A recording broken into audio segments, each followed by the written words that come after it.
Well, all you caregivers and patients and curious souls out there, welcome back to another inquiry series with Michelle Terrill-Heath, where we explore all kinds of ideas that she's let us know about in her wildest dreams, A Parkinson's Love Story, her book about caregiving and just the wild adventures of life. And speaking about wild, Michelle, holy cow, this Substack that you wrote last week, that was a wild story. Heat storm, showers with strangers, lost wallets, and just to summarize for the readers really quickly, like it sounded like you stayed until you didn't. And so I think that's kind of the golden thread we're going to talk about today that, how do we actually know when it's time to leave or when it's time to stay? Is there anything in particular you'd like to just set up the listeners with about the story as a whole? Like, how was it you went through the adventure and writing it again? Like, did you get any new insights from writing it over? Did you have like horror flashbacks? Yes, I did have some insights when I read it again and wrote it, and the insights were that amidst all the, hard parts of that experience, driving to Kerrville, Texas, and taking part in a folk festival art show, um, and living in a rented trailer, amidst all those tough experiences, there were a lot there was a lot of amazing experiences as well that were just mostly involved with the people. And the people that were there, and it as hard as it was to be dealing with the issues that came up that I wrote about last week. So if people don't know what they are, go read the Substack from last week. Um, the people that we encountered really made things okay in so many ways by their kindness, by their, uh, willingness to interact with us and to help us in whatever ways they could. Um, by being there and just not being alone in the situation, being there for us, and even when we weren't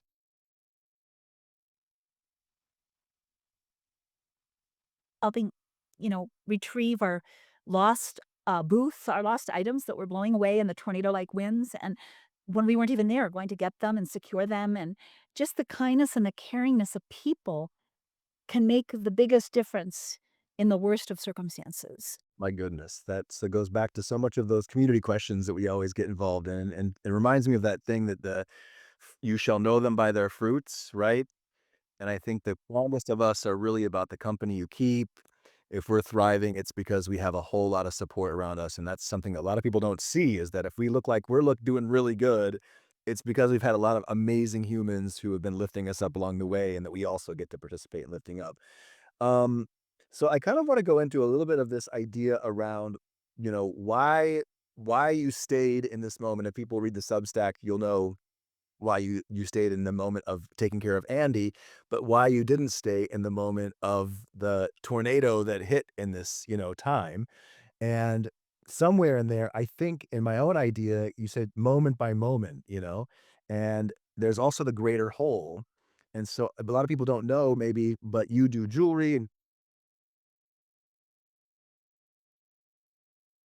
that was classic. I could just edit it right there, but, Yeah, I was silent because you told me when I was reading my book, if I messed up, just give it a minute. So I figured, okay, that's good. awesome. It'll do great in the recording, and to speak in real life example, we just had, like, a total failure of the recording, which is like, when the storm hits, when do you stay? Why don't we just walk away? We just stop with the recording and try another day. Well, that's what we're talking. Is it recording now? It's recording now, yeah, and so I wanted to talk a little bit about the fact that you make jewelry and you go to these festivals. I mean, there's a lot of, like, expectation of needing well, not needing to, but wanting to be prosperous and have it be a prosperous journey. Also, and now that Andy, you're taking care of him, there's a lot more that goes into it when you do these things. So the investment and the expectation of this kinda stuff is also, I think, part of the reason to stay until Brendan, my brother and your son said, "Why don't you, just stay?" So that epiphany, how did you release all that for those of us who are also maybe stuck and staying too long in things where a tornado hits? How do you determine like, "Okay, I'm gonna lose money. The trailer, is also of the failure. Andy, it's been too hot." I don't know, just when do you know, like, that thin line between Yep.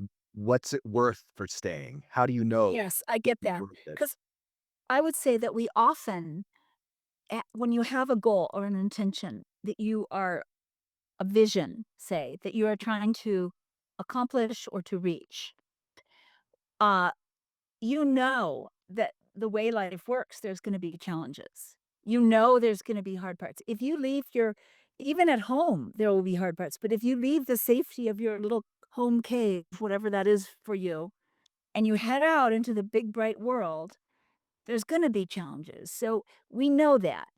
And so there's a certain amount of, uh, I would say resilience that gets built up from living long enough and suffering to a certain degree to be able to go, if I can hang on, I'm getting to the good part. I'm getting there.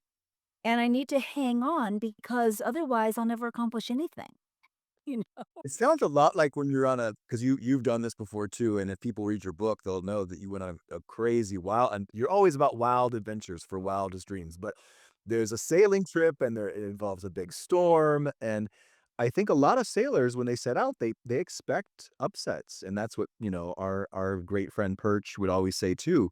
Plan for upsets because 'cause they're gonna happen, and if you're equipped with the right, knowledge, experience, expectation, to know a hurricane's probably on the horizon before you get to your destination, Yeah. it So helps. I but there's a bit of being one of the elements of, let's say, the secret, if there it's not even a secret, but for the way to know when to, cut it off and get out of there. One of the elements is, like, we're always riding that balance. So for us going to the art show, we're trying to earn some money, and we're trying to sell some jewelry that we've made. And this is two-part purposeful. One is earning money is always good for us. 2 is Andy has lost in his Parkinson's a lot of the purposeful, uh, activities of his life. And so doing this is a purposeful activity that Andy can take part in and actually be successful at, and he's been a big part of making the jewelry and preparing for the trip, and now we're on the trip, and so there's a part that, like, okay, it's been good so far, but now, like, okay, there's some bad things that start to happen, and I think that there's an inner part of each of us that weighs those, that is like a scale and just kind of weighs, like, okay, um I'm not such a baby that sleeping on a little bit of a slant is gonna send me home, and I'm not such a baby that, overly hot situation I know my body handles heat pretty well, actually, I don't like my mind doesn't. I don't like the energy of a hot, humid day, but my body isn't I can drink a lot of water, and I'm gonna be fine.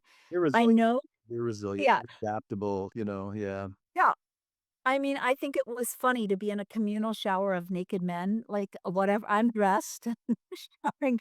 I mean, I think it's kind of like a little silly adventure, and so a lot of the pieces that happen, I'm still on the idea of let's create this purposeful experience of selling the jewelry that Andy and I made together and have it and earn money.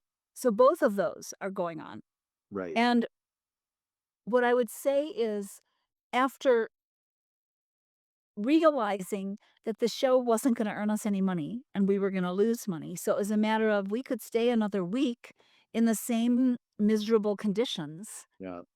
and maybe cut our losses a little bit more, or what a pleasure and joy it is to be in a situation where we don't have to do that financially. That's been in my life in the past, I've had to do that. Yeah. Stay and try to cut all the loss, try to get as much as possible, and so I think that it's like a little bit of an inner weighing that Yeah, goes on, let's and I don't believe it's completely intellectual. I think it's kind of from the heart, mind, soul. I think it's a fully engaged weighing yeah, of because the purpose part of living that I'm doing this experience with Andy for us to have a common shared purpose, that's very much a metaphysical, goal.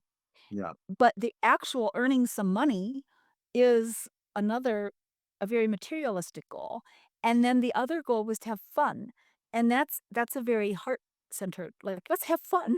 Yeah.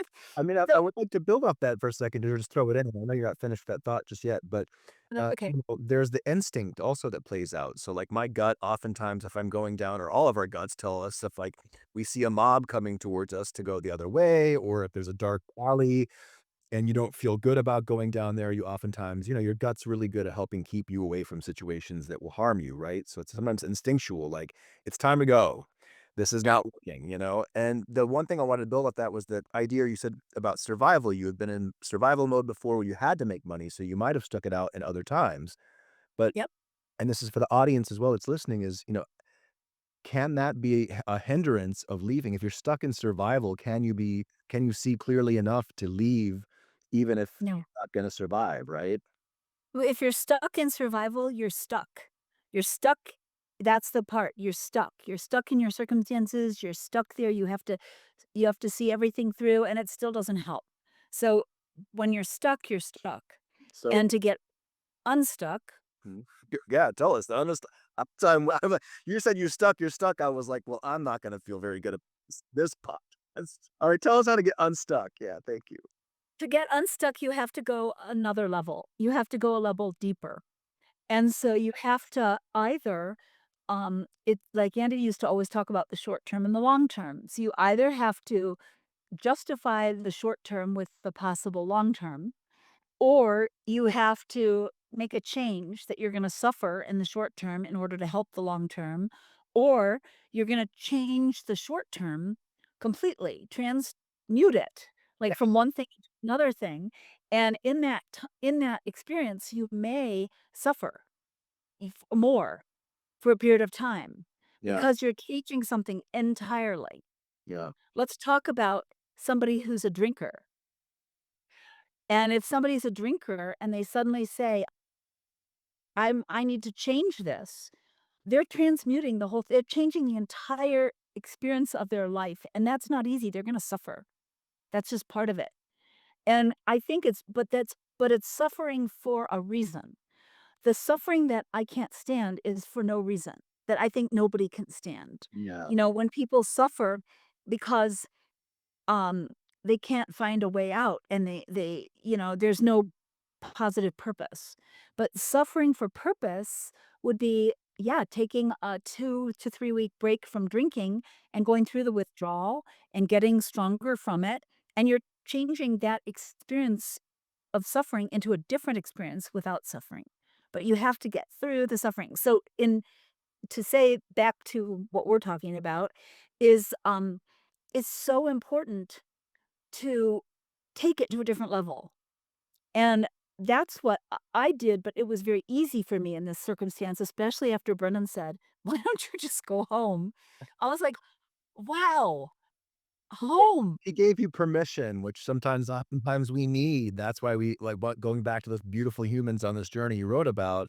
Sometimes we need permission from others too to be like, it's okay. The longer vision, your suffering is not going to serve this longer vision in this way.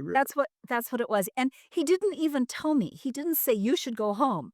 He said, "Why don't you?" Yeah, And great. that made me go, and that's a good question for people who are trying to figure something out.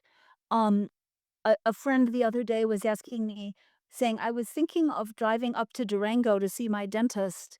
It's a 4-hour drive. I was thinking of leaving today instead of tomorrow because it's supposed to be stormy tomorrow." And I did what Brendan did. I asked her, "Why wouldn't you go today?" And she was able to go, "You know what? That I'm gonna go." Yep, because it helps you go if there's a reason that you wouldn't go, well, maybe you're not going because something important is happening today that you wanna be part of or something. Well, then you have to gauge it. But I think that's the answer is you have to take it to a different level and then ask the right questions. And Sky, in this inquiry series that we have been talking about, we talk so much about asking the right questions. Dude, And I think that's a superpower I do. um, Yeah, that can be developed. I think so too. And I mean, and we're not saying that we have all the right questions for anybody, but asking the right questions is great. And I love that you said different levels because we are talking about, you said, the heart, there's the mind, there's the gut, there's all these different levels of our being. and which are guides, right, and compasses on to while we're trying to get to our destination. And I want to say you set us up great for this survival thing, and thank you so much for those great tools because I think that'll be very helpful. It's very helpful in my own experience just listening right now. Um, some would say maybe if they looked at your life and you're taking care of Andy, they'd say, "Well, why haven't you thrown in the towel?" Or to any caregiver out there who's also maybe feels like their narrative is, "I'm stuck with this. He's my husband. I have to be here." Why haven't you thrown in the towel in the sense of caregiving? Is it because you've had this larger vision like you mentioned before and that you think it's gonna pay off? Is your heart telling you to? Is it instinctual because you think this is something you're capable? It's only one word. It's one word, and it's caregiving for family, and the word is love. That's why. When you love somebody, you don't throw in the towel ever. I'm gonna let that just sink in to all the listeners. Oh my Yeah. that It's just love, and it's all that love is, just love, all the bigness, small everything, and when and it's something that people who are loving and in love learn yeah. that you just won't do that. You just don't do that. Yeah, it's so interesting because I mean, you could even apply, you say, "Oh, I love jewelry making, and I love the being at a festival, and I'd stay there even if a tornado did come." But there is a deeper, more unconditional love that like makes the suffering somehow, like you used before, transmute into a completely different thing. Is It's a that familial love, yeah, family. family love. Yeah. You're a mother, you also understand, right? Caregiving begins at birth, and there's a lot of suffering, right? Loss of sleep and like, worrying if your baby is gonna make it through the day or, why are they bugging me so much? But somehow mothers turn that suffering into something sweet. And I think love is such a good answer, Michelle. And I'll add to that before we close this, because I know it's getting close to time, is it's not only love for Andy, it's love for myself. Because if you only love the person you're caregiving, then you lose yourself. If you love yourself, there's ways, and this is what my book, the new book, this is what it's all about, is there's ways to take care of yourself as well as somebody else. Yeah, You don't have to make that choice. There are ways to do both. And so the caregiving piece is really empowered when that love also extends to yourself. that's amazing. And I really want to say that goes back to those people again. If you read the Substack, it's all about the people. And it's like without that love, that alchemy that keeps us together, that is the real, I don't know, secret sauce. So thanks for sharing that with us today. And everyone, listen, we had a little challenge for you today to leave a comment or message us. What's a time that you stayed too long or left too soon? What did it teach you about yourself? Just leave us some comments or send us messages. What's a time you stayed too long or left too soon? These are questions we're trying to figure out, like why stay and why, go. And once again, thanks so much for listening. Michelle, do you want to say anything else before we sign off? Just thank you, and love you, Sky, and Love you too, Michelle, bye. and love you guys, and thank you so much for being here. Like, comment, spread the word, share, and don't forget to check out Your Wildest Dreams, a Parkinson's Love Story, which is on Amazon or Michelle Terrill-Heath's website. Thank you so much, guys. We'll see you soon.